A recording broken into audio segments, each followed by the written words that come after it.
my first question to you is, you once had a successful music career writing for Motown and others. What happened within you that led you to step away from that life and move into a different? And a lot of people might say it's intuition or an inner voice, but regardless, a change in one's life requires courage, I think. And I want to know how that manifested for you. Well, first things first, my musical career, and it was a fairly successful one, was really not so much moving from a daisy to a rose, meaning that suddenly there was this great shift and I was in another part of the garden. It was always a continuation of my own development. From the time that I was quite literally 6 years old, Kyle, I had a very strong inclination towards wanting to understand my life. I was born and raised in a highly successful show business family, actually an entrepreneurial family. My father was Time Magazine Man of the Decade at one point. And so I was raised in and amongst what most of the world would say is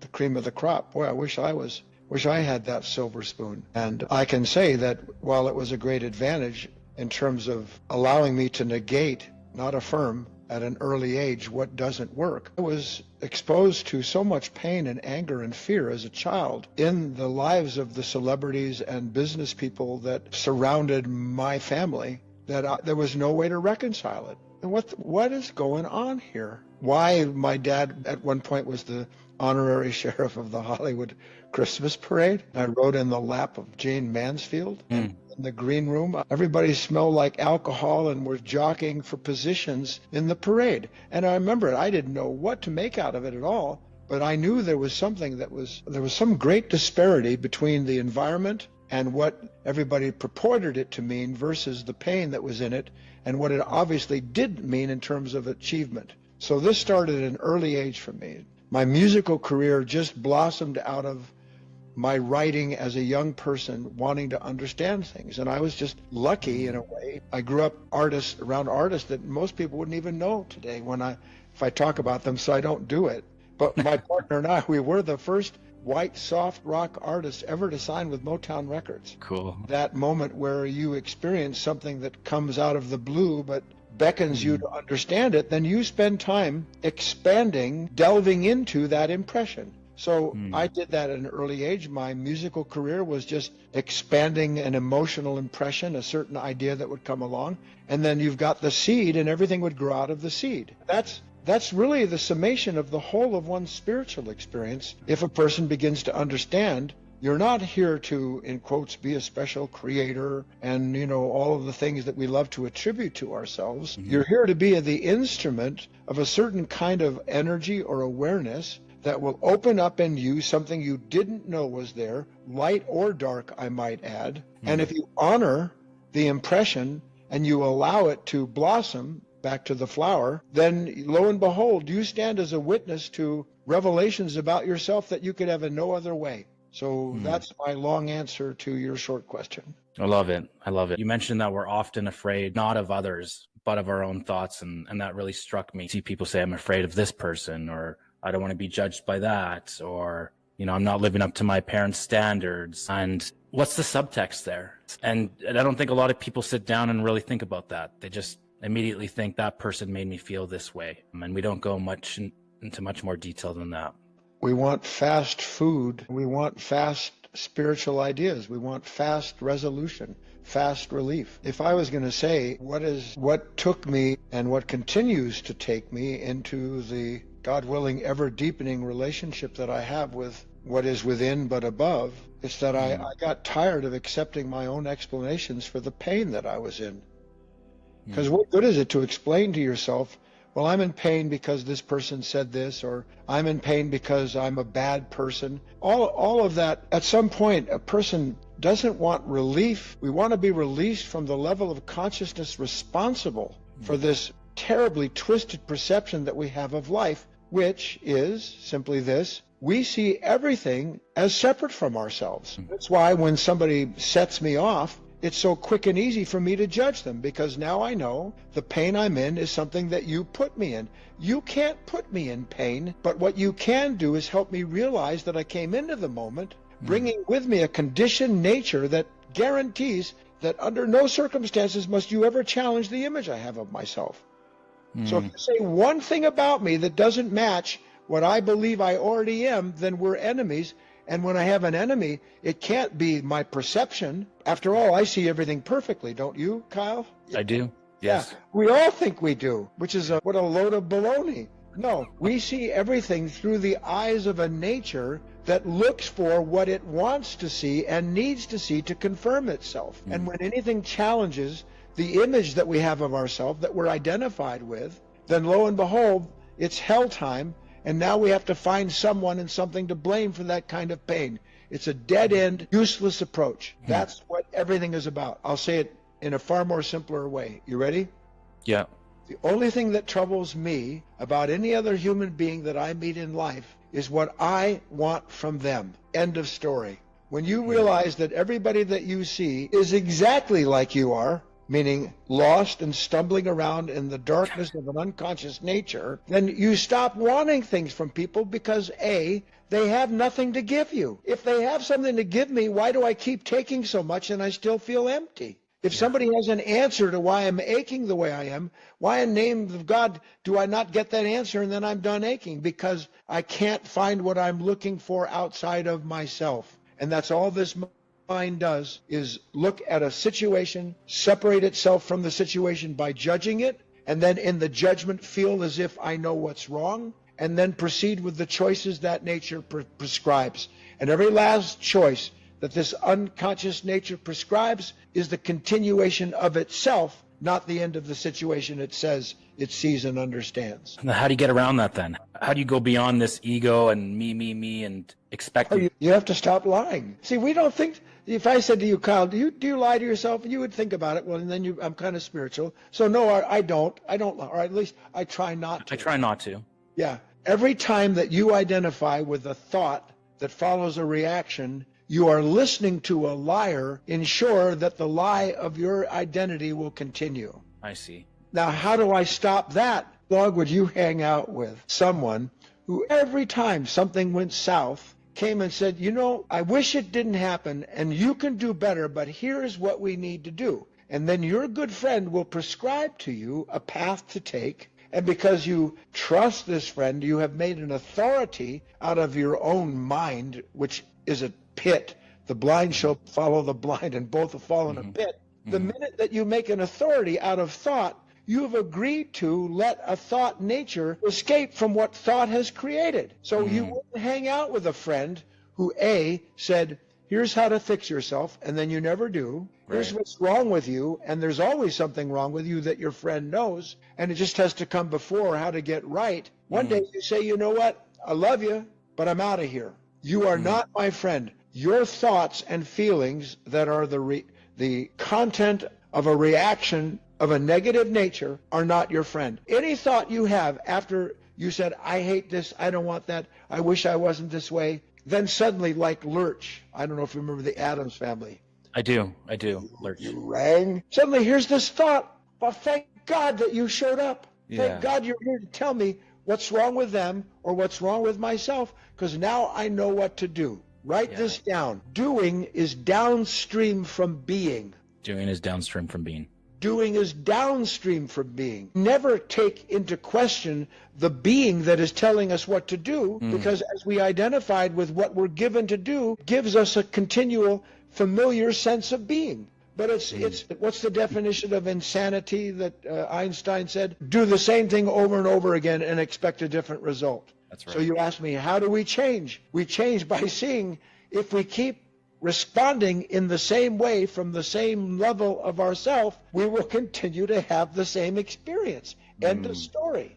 But that means somehow or other, I'm going to have to go into my family gathering, have to go to that restaurant with my business associates. I'm going to have to go into that moment knowing, meaning aware of the fact that instead of something going before me to make the crooked places straight, there's something in me that goes before me to make sure, like the deer on my property, I'm in the same rut of reactions and thoughts accordingly. You want to get out of the rut, you got to see you're in it.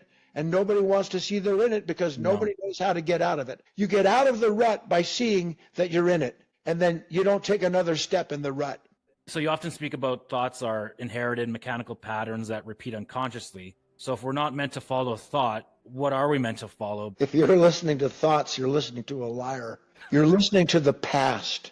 Goodness. Thought, all forms of it, are concepts in knowledge. You can't have a thought that isn't connected to the past. It's impossible. You can have an experience that thought dresses. For instance, as I'm talking to you and I'm present to myself, I hope that you're working to be as present to yourself as you can. I'll just remind you of the importance of it, that if I'm aware of myself, if you have a family, and especially if you have a small house at first, and you're in the shower and somebody comes in and flushes the toilet while you're in the shower, your shower turns cold.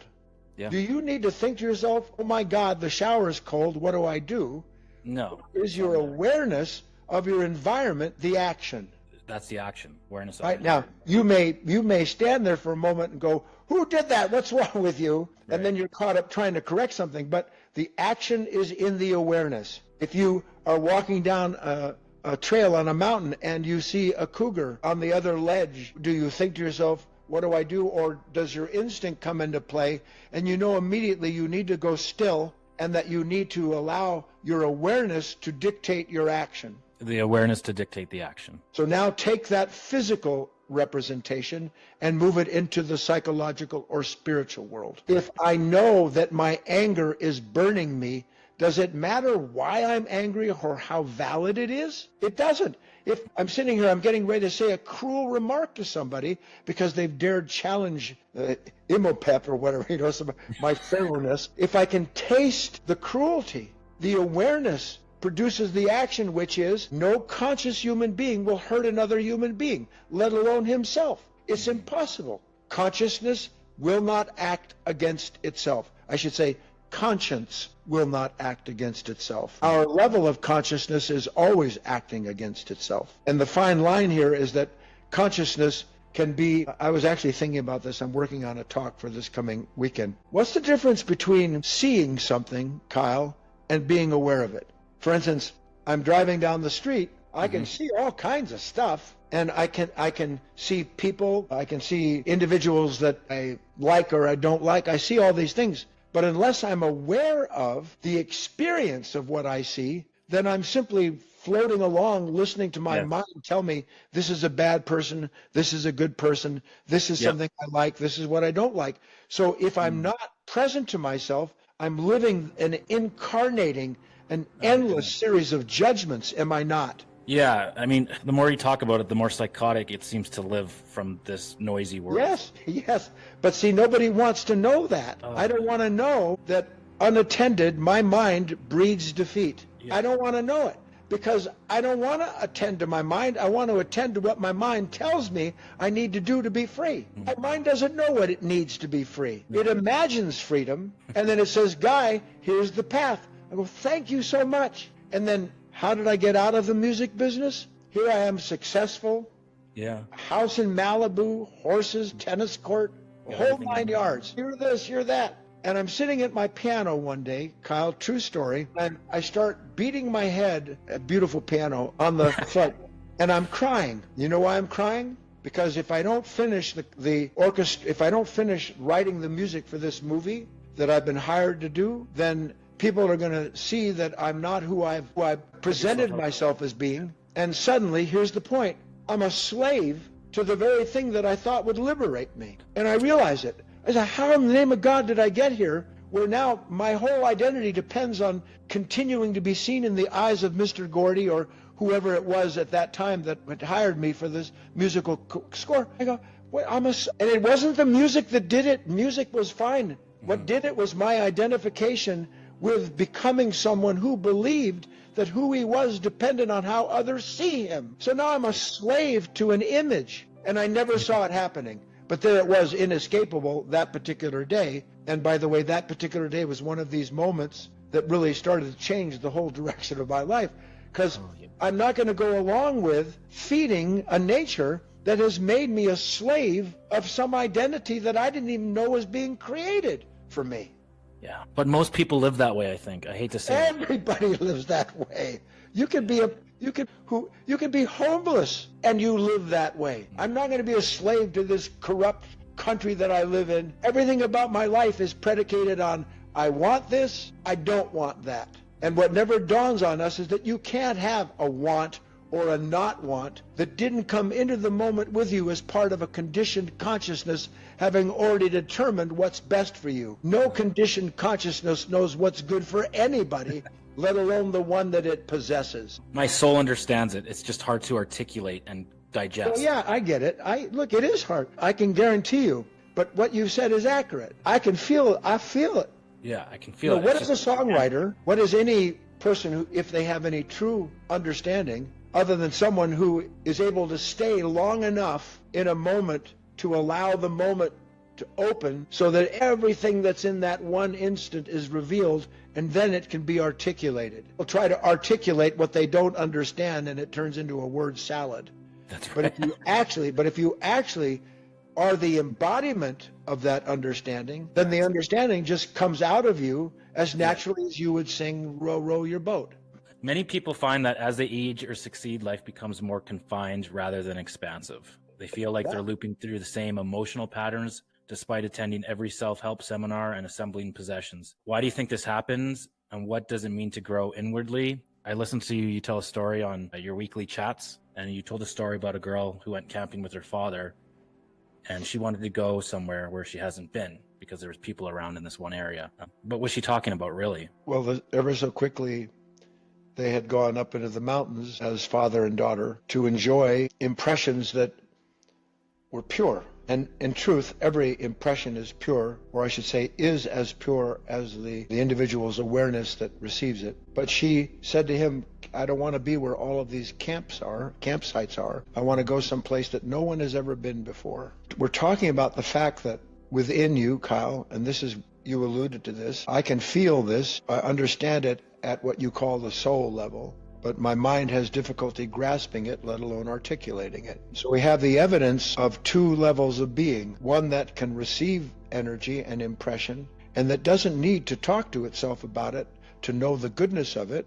And then there's the part of us that has to talk to itself to convince itself it knows what's good. So two completely different levels of being. Now the key here, Kyle, is that in you, right now while I'm talking to you, by some miracle, and within me as I'm speaking, there is, to use words, a higher world.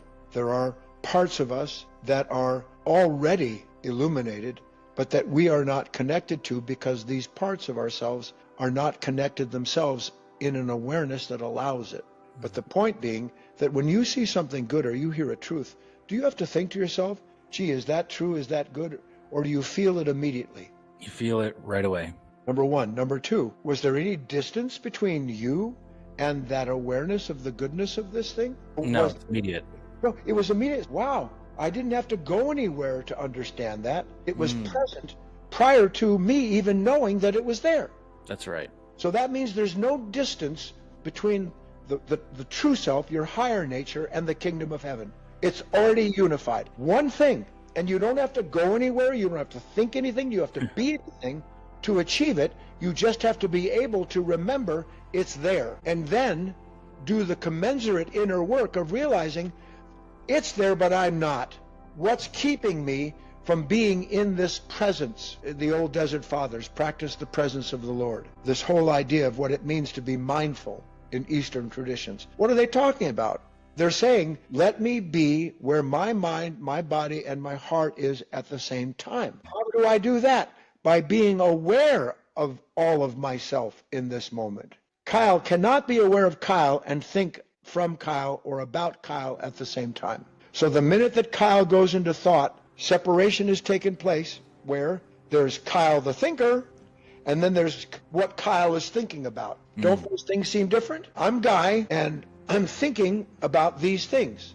So there's the things I'm thinking about, and then there's me, the nearly perfect thinker. A few little rough edges there in the thinker, but I'll get them straightened out.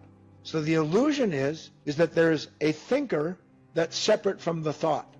And there's not. There's not. Are you not the observer behind the thought? Well, let's not jump too far ahead. There is an observer that can see the thinker and thought are the same. Oh, okay. There is a witness, an order of awareness that allows me to see, for instance, that I'm not if I had to sit here and formulate words while I was talking to you, it would go like this because I want to be sure I'm saying I want to say. But on the other hand, if there's this circulation, this awareness, it allows the communication to take place without effort. Today, would you agree with me? There's a lot of effort in communicating with people today. Yes or no? Oh, yes. It's like a nightmare. Why? Can't even I got to weigh everything. Yeah. I got to weigh everything. I got to weigh A, what I want to say. B, how it's going to fall on you. C, if there's a negative result, what do I do? So the communication is filled with conflict between what?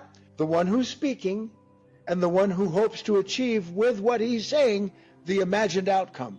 That's called hell. It really is. To see this is the beginning of the end of this. Not to imagine the end of it, because the mind involved in it can see what it hopes will produce a positive result. It's all backwards. Doing is downstream from being. Let me be present to myself as best I understand it. Let me remember, Kyle, what's good. What's something good that I can remember in the moment where I'm stressed and anxious? I can remember that unless I understand the source of this anxiety, instead of blaming something I see as responsible for it, it's just going to reincarnate itself. Now I'm in the rut, but I'm not taking the next step. Now I'm sitting there watching this nature instead of serving it, observing this level of self instead of assisting it with what it needs to recreate itself.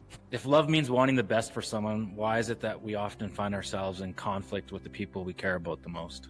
Because we don't know what love is. So what is love? Not hurting yourself and others, giving yourself up so that you don't hurt someone else, putting someone else's concerns before the conflict you want to blame on them. Everything comes back to a sacrifice. No sacrifice, no love. For us, love isn't sacrifice. For us, love is when we get someone else to sacrifice what we want for what we want. You know, these are good vows. These are good vows. You give this up. I'll get there. You're the one to blame for this pain. I have no part in it. You said every person in life is a mirror. What does it take to see those reflections honestly? Where do you live? Calgary, Canada, Alberta. Alberta. So you've got some pretty beautiful natural places up there for sure. Yeah. The Rocky Mountains, yes. Yeah. It's wonderful. So I go outside, I'm standing on a deck or I'm driving in my car, and I look up and I see these snow-capped peaks with cragginess that speaks of something from a billion years ago. Yeah. And if I'm really aware of that, which most of us aren't, I'm too busy thinking about where I got to go and what I got to do. Yeah. But in the moment of that awareness, is there a difference between the beauty that you see and the nature that's present to that beauty, or is it a singularity? Say that again, one more time. Is there a difference between the nature that I see? I'm looking at something breathtaking. Yeah. In that moment, is there a me having that experience, or is there just the experience of that beauty? I would say there's just the experience of that beauty. That's it. That's what we love. Moments like that, you know, here on my property, I can feed some of these big 6-point, 8-point bucks. They'll come and I can hand feed them.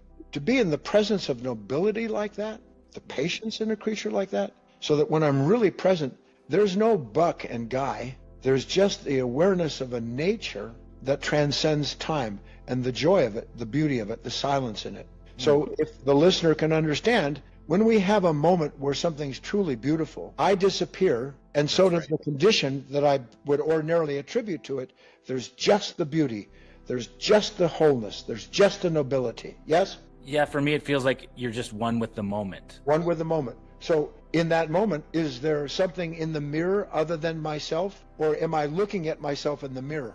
I'm looking at it life, and life, in the life that I'm looking at, it's so fully reflected in me that the mirror and the mirror and what's revealed in it disappear. There's just the condition. Just the condition. Just the awareness, yes? Just the, yes, Okay. Just the awareness, 100%. Yes. So that means that in moments like that where I'm looking at something beautiful, you're with your girlfriend, your wife, you know, or really a superior moment of physicality, whatever it might be. There's no sitting here thinking, it's just that moment, pure. Right. So It's I pure love moments like that. And that's why people go into the mountains. That's why people climb, you know, rock climb or do the things they do. It's meditative because it dissolves the difference between the usual mind separating itself from its environment and then fearing or trying to get something from it. Now there's no environment I'm separate from, just the experience. All right? Do you understand that? So if that's true, then if that's true in those moments, why isn't it true when the In every waitress moment? is rude to me. Here I am, I'm looking at the Rocky Mountains, and for a moment I am as deep and tall and majestic as what I see. There's no I there. There's no sense of myself as being the Rockies. There's just the majesty of it. Yes? Yes. Now I'm with somebody, and there's just the misery of it. What's the difference? I don't think there is a difference if it's just a misery. Exactly. It's just the misery, in quotes, of some relationship with a moment where that environment, what I'm looking at, is bringing up out of this consciousness what this consciousness didn't know it came into the moment with. So the moment that mirrors this consciousness is for the purpose of this consciousness seeing the content and its possibilities. We're all on board with beauty and love and goodness, but give me something that's bitter and broken and hateful, and I want nothing to do with it. And that's our problem. We don't know what to do with the suffering that comes up when suddenly we see something in ourselves that's not supposed to be there. Right. Try to imagine this for a minute. Here you are, Kyle. Here's Guy, little tiny, what was the movie? Ugly Bag of Water, which is a three-dimensional meat. Anyway, so here I am. I'm in my little house on a mountain in Florida. There you are in Alberta. And while we're talking, our planet is moving at around 6,000 miles an hour. The solar system itself is moving like at a billion miles an hour. The universe itself is turning while all this is going on. We're bathed in the magnetospheres of all the planets in our system. The Earth is emanating all of this energy, and all of this is meeting by the grace of God in some unbelievable fashion, so that everything is coming together in that moment for the purpose of giving birth to the next perfect form that will participate in this beautiful circulation of yin and yang, of opposing energies. And here I am, and I know how it's supposed to go. Do you think when you want something in life, whether it be a thought that told you want it, or it's coming from a place of awareness, that everyone has a divine... First of all, when you're aware of something, there's no want in it. Awareness is of want and not want. Want and not want have no awareness in them. So if you're thinking about something you want, it's okay to think that. Here's the other thing. People go, oh my God, now what's going to happen to me? Just watch. Start connecting, which we can't. Let's say I came into this interview with you and I really wanted to come across like special. I'm dead in the water. Because not only would I be judging myself while I'm talking to you, but as you probably are well aware of, when I'm done talking to you, if I like that, my mind's going to go, well, what about this and what happened there? You idiot, why'd you say it? So that I'm a conflict-loaded sausage, you know. And the word salad will immense. Yeah, because why? Because I came in wanting or not wanting. But what if I came in realizing that that's what this nature does? Then I can at least agree, you know what, for instance, I'm going to go after we talk, I'm going to go play golf. I like to play golf a couple times a week. Yeah. When I want to play well, I really stink. Why? Because resistance creates the opposite of what it promises. When I resist myself, fear says, oh, Guy, look at this narrow T fairway. So now don't do this. You know what happens when somebody says don't, that's what you do. Why? Because fear is your God in that moment. And when you worship fear that you don't know you're worshiping, listen to me, something terrible happens to my life. I just found out, I'm not saying I did, I just found out I'm going to die. Oh my God, what am I filled with? Fear. Who is my God? If I'm listening to fear, tell me who I am and what to do. Is God my God or is fear my God? Yeah, fear's ruling you. You want to know how to be free? Look at who you turn to in unwanted moments and start being present to the fact that if you turn to fear, you're going to get a fearful answer that promises to free you from fear. Fear can't free you from fear. No. End of story. More fear. Yeah. For someone listening who feels stuck, anxious, or caught in endless thought loops, what's a gentle place to begin? Stop being so gentle with yourselves. Really, this is tough stuff. I know it. Straight shoot it. Kyle, you answer for these people. How long has Kyle been consoling himself in a moment of conflict? And what would that consolation be? Well, it's been too long. Forever? Yes. And what's the consolation? I go into thought and I think through the source of the conflict, and then the same mind prescribes a remedy to release me from that pain. That's right. Stop consoling yourself. That doesn't mean be cruel to yourself. You do that without trying anyway. Because after I've consoled myself with a plan and then the plan goes bust, then I judge myself as if somehow or other I failed the plan. You failed the moment that this mind gave you a plan to escape your pain. You cannot escape the pain of being a human being. Okay.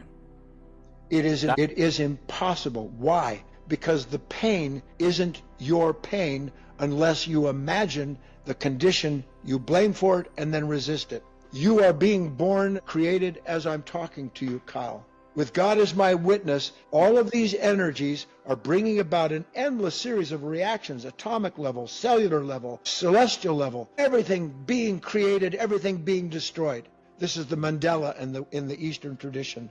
That's why they build it, make these cosmic beautiful patterns, and then they wipe it away. Why? Because everything is being created and destroyed in the same moment.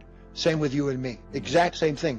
And in creation, there is suffering. There is nothing that is created that doesn't suffer, Kyle. Nothing. We don't see it when you look at a tree or you look at the ground going through these massive permeations, bringing about flowers. We don't see it. But you look at the creatures around you, you recognize these creatures are suffering. Just being in the environment they're in the heat, in the bugs, in the damage, and being predated. They're suffering. Why? Because it serves the greater whole. The creature has no say in its suffering. You and I have a say in it because we can see for ourselves that instead of resisting, imagine here's a tree and it's going, sun, no more sun today, it's too hot. Would that tree ever give birth to the fruit that grows out of it? But you and I go, oh God, this moment's terrible, I can't stand it. Well, it's not the moment that's terrible, it's you're resisting the fact that you're being asked to become a new form, a new creature. In your early work, you wrote that freedom isn't something we attain, but something we remember. What does it really mean to remember who we are rather than constantly try to become something better? I mean, to me, this brings up the question is, who are we? Are we a spiritual being having a human experience, or are we a human being having a spiritual experience? Are we our accomplishments? Are we our bestsellers? Are we our job? Are we our kids? Is our self-worth tied to all these things? Because if we don't have them, then there's no, this is another thing that people can't stand hearing. The idea of self-love is a hallucination.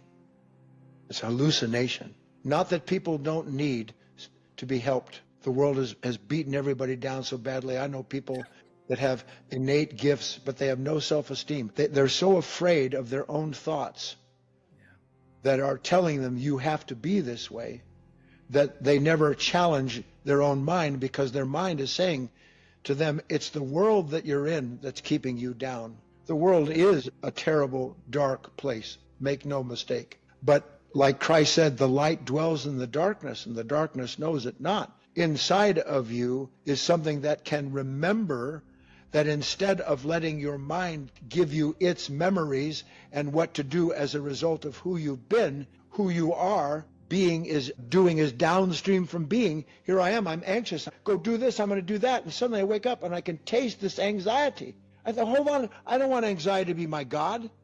right. And it is. So I'm gonna die to this God, meaning I'm not going to identify with it. I'm going to study the nature that lives in fear of not identifying with it. I'm going to become present. Then I remember the whole of myself, Kyle. I remember the whole, and that's not in parts. What does it mean to remember the whole of myself? This is what I'm going to talk about, I think, since you've brought it up this weekend. I know the difference, no matter how small it is, between what is cruel and what is kind, between what is right and what is wrong, no matter how small the difference is. I can taste it when I'm about to do something terrible. To remember myself is to taste that and to spit it out of my mouth and put my attention on the fact that this cannot be good and end there. When I end what is not good, I step into what is good that showed me that. I end what is not good. In that same moment, I am in the presence and direction of what has shown me that's not good, and that's where I need to stay, is remembering the truth of myself. Not remembering who I am, what I'm supposed to be, not going into some, Rabbe, Shmandre, blah, blah, blah, blah, not going into all that nonsense, just fully bearing what I am in that moment, because only the awareness of myself can change what is unaware of itself in that moment. That's beautiful.